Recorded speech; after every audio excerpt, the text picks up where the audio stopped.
தென்னாடுடைய சிவனே போற்றி, எந்நாட்டவர்க்கும் இறைவா போற்றி. அனைவருக்கும் அன்பு வணக்கம். திருதராஷ்டிரன் அவருடைய மகனான துரியோதனன் அப்புறம் கர்ணன் ரெண்டு பேர்கிட்டையும் என்ன சொல்றாரு, நீங்க பீஷ்மர், துரோணர், விதுரர் இவங்க மூணு பேர்கிட்டையும் போயிட்டு நமக்கு எது நல்லதோ அதை பத்தி கலந்த ஆலோசனை செஞ்சுட்டு வாங்க அப்படின்னு அனுப்புறாரு. இப்போ அந்த ரெண்டு பேரும் வராங்க. பீஷ்மர், துரோணர், விதுரர் மூணு பேரும் இருக்கும்போது இவங்களுடைய ஐடியாவெல்லாம் சொல்றாங்க. ஏன்னா பாண்டவர்களை விட்டு வைக்கிறது சரியில்லை, நமக்கு ஆபத்து, இதுதான் அவங்களுடைய கோரிக்கையாக இருக்கின்றது. இதெல்லாம் கேட்ட உடனே பீஷ்மர் சொல்ல ஆரம்பிக்கிறார், அது பார்ப்பா, பாண்டு புத்திரர்களோட விரோதம் பண்ணிக்கிறது அப்படின்றதுல எனக்கு துளி கூட இஷ்டம் இல்லை. முதல்லயே அவர் கருத்தை சொல்லிடுறார். அதற்கு பின்னாடி நியாயத்தெல்லாம் அவர் எடுத்து சொல்றார். திருதராஷ்டிரன் எனக்கு எப்படியோ அதே மாதிரிதான் எனக்கு பாண்டுவும். ரெண்டு கண்கள் மாதிரி, ரெண்டு பேருக்கும் எனக்கு வித்தியாசமே கிடையாது. அடுத்தது ஒன்று சொல்றார் பாருங்க, இதுதான் அல்டிமேட்.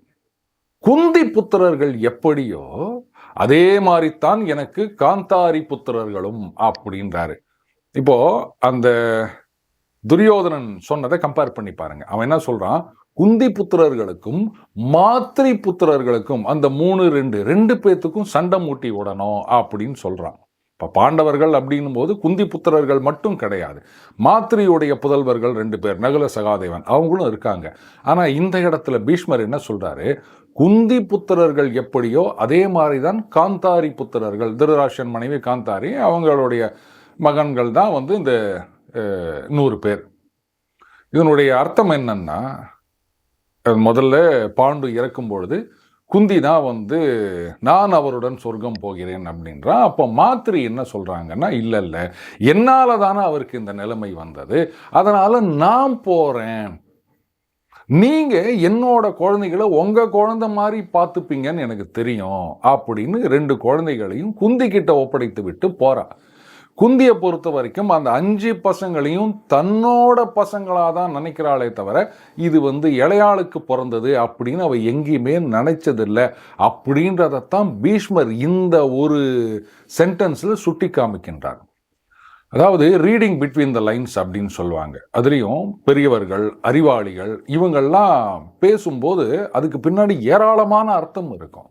போகிற போக்கில் நாம் அதை அப்படியே ரைட்டு ஏதோ சொன்னாங்க அப்படின்ட்டு போனோன்னா அதனுடைய பின்னாடி இருக்கின்ற அர்த்தம் நமக்கு விளங்காமையே போயிடும். அதைத்தான் நான் சொன்னேன், இந்த இடத்துல குந்தி புத்திரர்கள், காந்தாரி புத்திரர்கள் அப்படின்னு அதுக்கு பின்னாடி இவ்வளவு பெரிய விஷயம் இருக்கின்றது.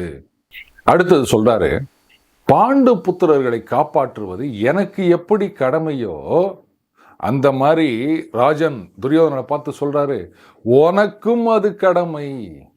அதனால அவர்களோட சண்டை போடுறதுல எனக்கு இஷ்டம் இல்லை. அவங்களோட சமாதானமா போயிட்டு பாதி ராஜ்யத்தை அவங்களுக்கு கொடுத்துரு. என்னை பொறுத்த வரைக்கும் இதுதான் சரி அப்படின்னு நினைக்கிறேன். ஏன்னா எப்படி இது எங்க தகப்பன், பாட்டன், அவருடைய தகப்பன், அவர் காலத்திலிருந்து எங்களுக்கு வந்த சொத்து அப்படின்னு நீ நினைக்கிறியோ அதே மாதிரி தான் அவங்களும் நினைப்பாங்க. அது நியாயமும் கூட. இப்போ இங்க சிக்கலே என்ன அப்படின்னு கேட்டீங்கன்னா, திருதராஷ்டிரன், பாண்டு இவங்க 2 பேர்ல யாருக்கு பட்டம்னா மூத்தவர் திருதராஷ்டிரர், அவருக்கு தான் பட்டம் கொடுத்தானோ. ஆனா அவருக்கு கண்கள் தெரியாது, உடற்குறை இருக்கிறதுனால அவர் அரசராவதற்கு டிஸ்குவாலிஃபிகேஷன் ஆயிடுச்சு. அதனால பாண்டுவுக்கு இந்த பதவி வருகின்றது. சரி, இப்ப பாண்டு இறந்து விடுகின்றார். இப்ப யாருக்கு பதவி? இங்க தாங்க அந்த சிக்கலே வருகின்றது. விதுரர் அப்படின்னு சொல்லலாம்.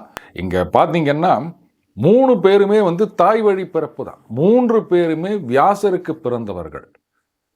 வியாசர் அம்பிகா, அம்பாலிகா 2 பேர் மூலமாக திருதராஷ்டிரன், பாண்டு இவர்களை பெறுகிறார். 3ஆவதா, ஏன்னா முதல்ல அம்பிகா அவங்க அப்படியே கண்ணை மூடினாங்க பயத்துல, அதனால திருதராஷ்டிரன் கண்கள் இல்லாதவராக பிறக்கின்றார். அம்பாலிகா இவரை பார்த்த உடனே அப்படியே உடம்பெல்லாம் பயந்து நடுங்கிட்டாங்க. அதனால உடம்பு வெள்ளை வெள்ளையர்னு பாண்டு பிறக்கின்றார். ஆனாலும் அவர் பராக்கிரமசாலி. இருந்தாலும் சத்தியவதி என்ன பண்றாங்க, இல்லை இன்னொரு குழந்தை வேணும் அப்படின்னும் போது இந்த தடவை என்ன பண்றாங்க, 2 பேருமா சேர்ந்து ஒரு பணிப்பெண்ணை அமைச்சிடுறாங்க. அந்த பணிப்பெண் இவர் அந்த ஜடாமுடி, அந்த ஒரு மாதிரி அழுக்கா இருக்கிறது, அதை பற்றிலாம் எந்த கவலையுமே படாமல் அவங்க வந்து மனமு வந்து அவரோடு சேருகின்றார்கள். அப்படி பிறந்த குழந்தை தான் விதுரன். ஏனியோ இப்போ வந்து திருதராஷ்டிரன், பாண்டு இவங்க 2 பேருக்கு நடுவில் தான் யார் அரசர் அப்படின்ற கன்சிடரேஷன். அவர் ஆல்ரெடி டிஸ்குவாலிஃபைட் திருதராஷ்டிரன் உயிரோடு இருக்கின்றார். ஆனால் பாண்டு வந்து இப்போ உயிருடன் இல்லை. யாருக்கு அடுத்த தலைமுறை இந்த பதவி அப்படின்றது இதில் பார்த்தீங்கன்னா திருதராஷ்டிரன் மூத்தவர். அவருடைய பசங்க அப்படின்னு துரியோதனன் கிளைம் பண்ணா அப்படின்னா அவர் ராஜாவாகவே இருக்க முடியாது. பாண்டு தானே ராஜாவானது. அதனால ராஜாவுடைய மகனுக்குத்தான் அப்படின்ற மாதிரி ஆயிடும். இல்லை மூத்தவர் அப்படின்னு எடுத்துட்டாலுமே யுதிஷ்டர் தர்மபுத்திரர் தான் வந்து மூத்தவர். அதனால அவருக்குத்தான் வந்து இந்த அரண்மனையும் ராஜ்யமும் போக வேண்டும். ஸோ அப்படி பார்த்தாலும் துரியோதனனுக்கு இது கிடைக்க போவதில்லை. ஆனால் இப்படி எடுத்துக்கலாம், திருதராஷ்டிரன் டிஸ்குவாலிஃபைடு, பாண்டு இல்லை. அப்போ அடுத்த தலைமுறை அப்படின்னு வரும்போது இது பாட்டம் வழி சொத்தாயிடுது, பிதுரார்ஜிதம். அப்போ தாத்தா சொத்துல பேரன்களுக்கு பங்கு இருக்கு அப்படின்னும் போது 2 பேருக்கும் சரியான பங்கு. அதுக்காக இங்கே 100 பேருக்கு 100 ஷேரு, இங்கே 5 பேருக்கு 5 ஷேர் அப்படின்றதில்ல. இந்த திருதராஷ்டிரன் மகன்களுக்கு ஒரு பாதி, பாண்டு மகன்களுக்கு ஒரு பாதி. இதுதான் வந்து நியாயமான முடிவாக இருக்க முடியும். அதைத்தான் அவர் சொல்றாரு. நீங்க எப்படி வந்து இதை பிதுரார்ஜித சொத்துன்னு நினைக்கிறீங்களோ அதே மாதிரி தான் பாண்டவர்களும் அவர்களது பிதுரார்ஜிதம் அப்படின்னு நினைக்கிறாங்க. இதுல என்ன தப்பு இருக்கு? அதனால அவங்களுக்கு இந்த ராஜ்யத்தின் மேல் உரிமை இல்லை அப்படின்னு சொன்னா உனக்கு மட்டும் என்ன உரிமை இருக்குது துரியோதனா? இப்போ நீ இந்த ராஜ்யத்தை முறை தவறி அடைந்திருக்கின்றாய். ஆனா அவர்கள் அதை முன்னமே அடைந்து விட்டார்கள் அப்படின்னு சொல்றாரு. அடைந்து விட்டார்கள்னா அந்த ராஜ்யம் அவர்கள் கையில போயிடுச்சு அப்படின்னு அர்த்தம் கிடையாது. அவர்களுக்குத்தான் இது உரியது. ஏற்கனவே அந்த உரிமை அவர்களை சேர்ந்து விட்டது. அதை நீ வந்து ஆட்டையை போட்டுட்ட அப்படின்றது அர்த்தம். ஏன்னா யுதிஷ்டர் தான் மூத்தவர். ஸோ இந்த 2 பசங்கள்ல, பாண்டு பசங்க திருதராஷ்டிரன் பசங்க 2 பேர்ல யார் ஃபர்ஸ்ட் அப்படின்னு பார்த்தாலும் தர்மர் தான் வந்து மூத்தவர். அண்டு பாண்டு அரசனாக இருந்தவர், அவருடைய மகன் அப்படின்ற வகையிலும் அவர் தான் வந்து இந்த பட்டத்துக்கு உரியவர். அதைத்தான் நீ வந்து முறையற்ற முறையில் அடைந்திருக்கின்றாய் அப்படின்றார் பீஷ்மர். அதனால நீ அவங்க கிட்ட நல்லதனமா பேசி, சரிப்பா எதுக்கு இதெல்லாம் தேவையில்லாத பிரச்சனை, நம்ம சமாதானமா போயிடுவோமே, எல்லாம் ஒரே வம்சம் தானே, குரு வம்சம் தானே, நாங்க பாதி ராஜ்யத்தை எடுத்துக்கிறோம், நீங்க பாதி ராஜ்யத்தை எடுத்துக்காங்க அப்படின்னு சொல்லு. இதுதான் உனக்கு புகழை தரக்கூடியது அப்படின்றாரு. சொல்லிட்டு புகழ் இருக்கும் வரைதான் ஒரு மனிதன் ஜீவித்திருக்கின்றான். இதை வச்சுக்கலாம் சார். அப்ப எல்லாருமே வந்து புகழோட இருக்க முடியுமா அப்படின்னா அதை நம்ம இந்த பக்கத்துல பார்க்கணும். புகழ் இல்லாட்டாலும் இகழ் இருக்கக்கூடாது. அந்த இகழ்ச்சி வந்தது அப்படின்னு சொன்னா மனிதன் வந்து மரணம் அடைந்ததற்கு சமம். அப்படித்தான் நம்ம அர்த்தம் எடுத்துக்கணும். அதுக்காக எல்லாருமே வந்து புகழ் பெற்று விளங்க முடியுமானா அது சாத்தியம் இல்லை. ஆனா அந்த இகழ்ச்சிக்கு ஆளாகக்கூடாது அப்படின்றத தான் நம்ம இங்க அர்த்தமாக எடுத்துக்கொள்ள வேண்டும். குரு வம்சத்துக்கு இதுதான் தகுதியான செயல் துரியோதனா. ஏன்னா நம்ம கூட சொல்லுவோம், நாங்களாம் எப்பேற்பட்ட வம்சம் தெரியுமா அப்படின்னு. அப்படி இருக்குச்சு இந்த குரு வம்சம் எவ்வளவு புகழ் பெற்ற ஒரு வம்சம்.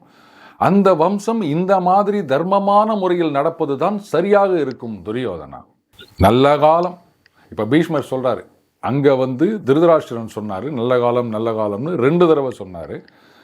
இங்க பீஷ்மர் சொல்றாரு நல்ல காலம், பாண்டவர்கள் ஜீவித்திருக்கின்றார்கள்.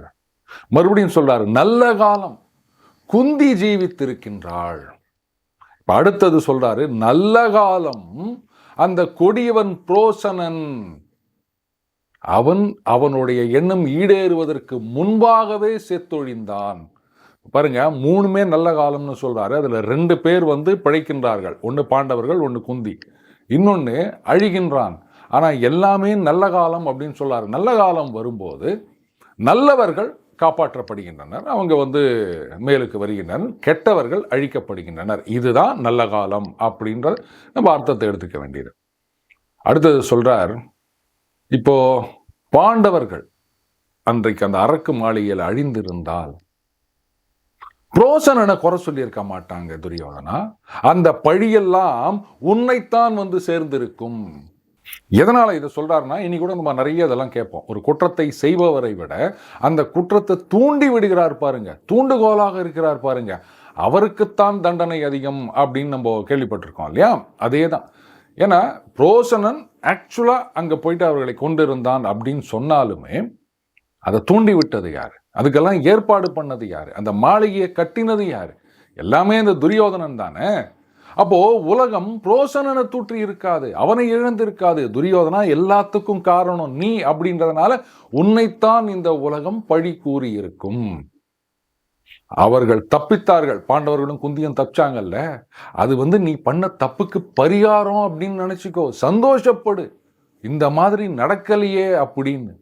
கடைசியா ஒன்று சொல்றாரு, இந்த பாரு, இந்த பாண்டவர்களுடைய பிதுரார்ஜிய சொத்து இந்த ராஜ்யம், இத அந்த வஜ்ராயுதம் வச்சிருக்கான் பாரு இந்திரன், அவனாலும் இவங்க கிட்ட இருந்து எடுத்துக்க முடியாது. துரியோதனனுக்கு சொல்றார், இந்திரனாலேயே எடுத்துக்க முடியாதமோ நீ எல்லாம் எந்த மூலைக்கு அப்படின்னு. அதனால அதர்மத்தின் பாதையில் சென்று நீ பாண்டவர்களை விலக்குகிறாய் துரியோதனா, அதை செய்யாத. பாதி ராஜ்யத்தை கொடுப்பது அப்படின்றது தான் தர்மம். தர்மம் மட்டும் இல்லை, என்னுடைய கருத்தும் அதுதான். உன்னுடைய நலனுக்கு எது உகந்ததோ அதுவும் இதுதான் அப்படின்றாரு. அங்கேயே அவர் சொல்றார், அவங்களோட சண்டைக்கு போனையானா நீ நாசமா போயிடுவே அப்படின்றத பாசிட்டிவா நேர்மறையாக சொல்கிறார். அந்த மாதிரிலாம் பண்ணாத அப்படின்னு. ஆனா விநாசகாலே விபரீத புத்தி அப்படின்னு சொல்லுவாங்க. அழியணும் அப்படின்னு இருந்ததுன்னு சொன்னா நல்லவங்க சொல்றதெல்லாம் காதுலயே விழாது. அவங்க ஏதோ நமக்கு எதிராக பேசுறாங்க, நம்ம எதிராளிகளோட அவங்க சேர்ந்துக்கினாங்க இப்படின்னு தான் தோணும். கர்ணன் பின்னாடி சொல்ல போறான் பாருங்க, இதுக்கு என்னென்னலாம் அவன் உதாரணம் காமிக்க போறான் அப்படின்றத நம்ம பார்க்க போறோம்.